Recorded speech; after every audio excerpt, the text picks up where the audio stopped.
Ayon umano sa source ni OG Diaz, ginagamit pa umano ni Kobe Paras ang sasakyan ni Kailin Alcantara para isakay ang mga naging babae ni Kobe habang sila pa ng aktres. Sa YouTube channel ng talent manager na si OG, siniwalat nito ang umano'y totoong dahilan kung bakit naghiwalay na si Kobe at Kailin, kahit na maring idinedeny ito ng kampo ni Kobe.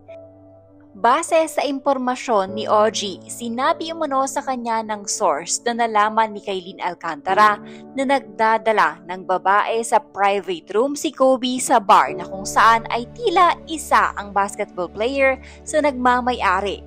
Dagdag pa ng source ni OG, di umano'y nakapagsalita pa na ang kapal ng mukha ni Kobe, si Kailin, dahil sa paggamit ni Kobe ng mga sasakyan ng aktres sa tuwing may kasamang ibang babae ito. Naalala. Oo, diba? Pinabulaanan ni Benji Paras, sweet na ito si Kailin at si Kobe, kanyang anak. Habang pinagtanggol naman sa isang vlogger ni Andre, ang kanyang kapatid. Oo, naiulat natin dito na ang sabi sa amin ay split na si Kailin at si Kobe dahil nga raw may third party sa side ni Kobe.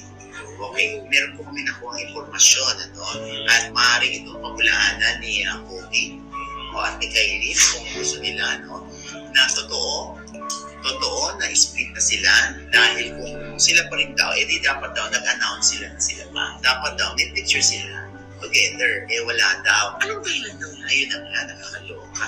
Oo, yung third party daw. Parang may kinikita itong si Kobe sa bar, sa bando ba yun? Sa business.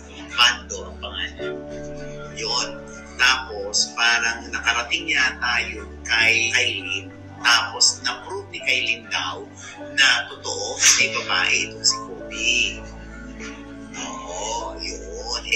Ang sabi pa sa akin, nagpakasyon daw sa Bali, Indonesia, itong si Kobe. Tapos andun din daw yung girl. Ay!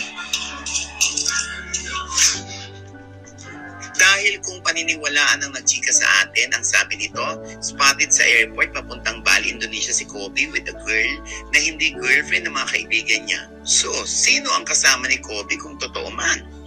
Ang labis pa raw na ikinairita ni Kailin, ayon pa sa ating source, nasabi ni Kailin sa kanya na ang kapal ng mukha ni Kobe kasi gamit pa ang mga sasakyan ko habang nang chichip.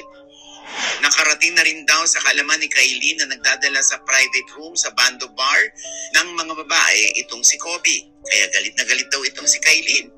Anyway, hintayin natin ang panig ni Kobe dahil hindi natin alam kung sinisiraan nga lang ba kay Kailin ng kung sino si Kobe. So far, tahimik lang si Kobe at Kailin about the cheating issue na dahilan ng kanilang breakup. Nag-unfollow na si Kailin kay Kobe habang naka-follow pa rin si Kobe kay Kailin sa IG. So kung mali yung aming impormasyon, paki-correct na lang.